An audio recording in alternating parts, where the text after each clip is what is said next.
السلام عليكم ورحمة الله. الحمد لله رب العالمين، الصلاة والسلام على أشرف المرسلين وعلى آله وصحبه وسلم. سيدنا മുഹമ്മദ് റസൂലുള്ളാഹി സല്ലല്ലാഹു അലൈഹി വസല്ലമ തങ്ങൾ രാത്രി സമയങ്ങളിൽ അവിടുന്ന് ധാരാളമായി നിന്ന് നിസ്കരിക്കാറുണ്ടായി.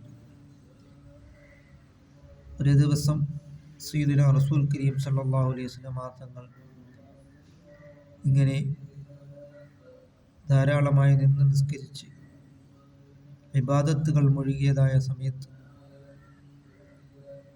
സയ്യിദുനാ റസൂൽ കരീം സല്ലല്ലാഹു അലൈഹി വസല്ലമ തങ്ങളുടെ കാൽമുട്ടിൽ നീര് വന്നതായ സമയത്ത് ആയിഷ റളിയല്ലാഹു തആല അൻഹ പറയുകയാണ്, യാ റസൂലല്ലാഹ്, അങ്ങേക്ക് വരാൻ പോകുന്നതും കഴിഞ്ഞുപോയതുമായ മുഴുവൻ പാപങ്ങളും അല്ലാഹു തആല പുറത്തു തന്നിട്ടില്ലയോ, പിന്നെന്തിനാണ് ഇങ്ങനെ ഈ ധാരാളമായി നിന്ന് നിസ്കരിച്ച് ഇബാദത്തുകൾ ചെയ്യുന്നതെന്ന് ചോദിച്ചപ്പോൾ റസൂൽ കരീം സല്ലല്ലാഹു അലൈഹി വസല്ലമ തങ്ങൾ പറഞ്ഞത്, അഫല അക്കൂന അബ്ദൻ ഷക്കൂറ,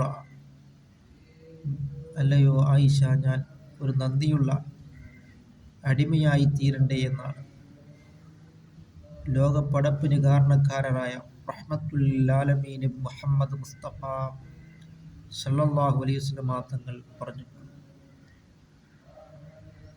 അതുകൊണ്ട് നാമും അള്ളാഹുവിലേക്ക് ധാരാളം ഇബാദത്തുകൾ കൊണ്ട് അടുക്കുവാനും അള്ളാഹുവിന് ധാരാളം ശുക്ർ ചെയ്യുവാനും നാം ശ്രമിക്കുക. നമുക്ക് നൽകിയ അനുഗ്രഹങ്ങളിൽ ശുക്ർ ചെയ്യുവാനും നാം ശ്രമിച്ചു കഴിഞ്ഞാൽ അല്ലാഹു തആല നമുക്ക് ധാരാളം അനുഗ്രഹങ്ങൾ വർദ്ധിപ്പിച്ചു തരുന്നതാണ്. അള്ളാഹുവിന് ധാരാളം ഇബാദത്തുകൾ കൊണ്ട് മുന്നേറുവാനുള്ള മഹാസൗഭാഗ്യം അല്ലാഹു തആല നമുക്ക് നൽകുകയും ചെയ്യുമാറാകട്ടെ.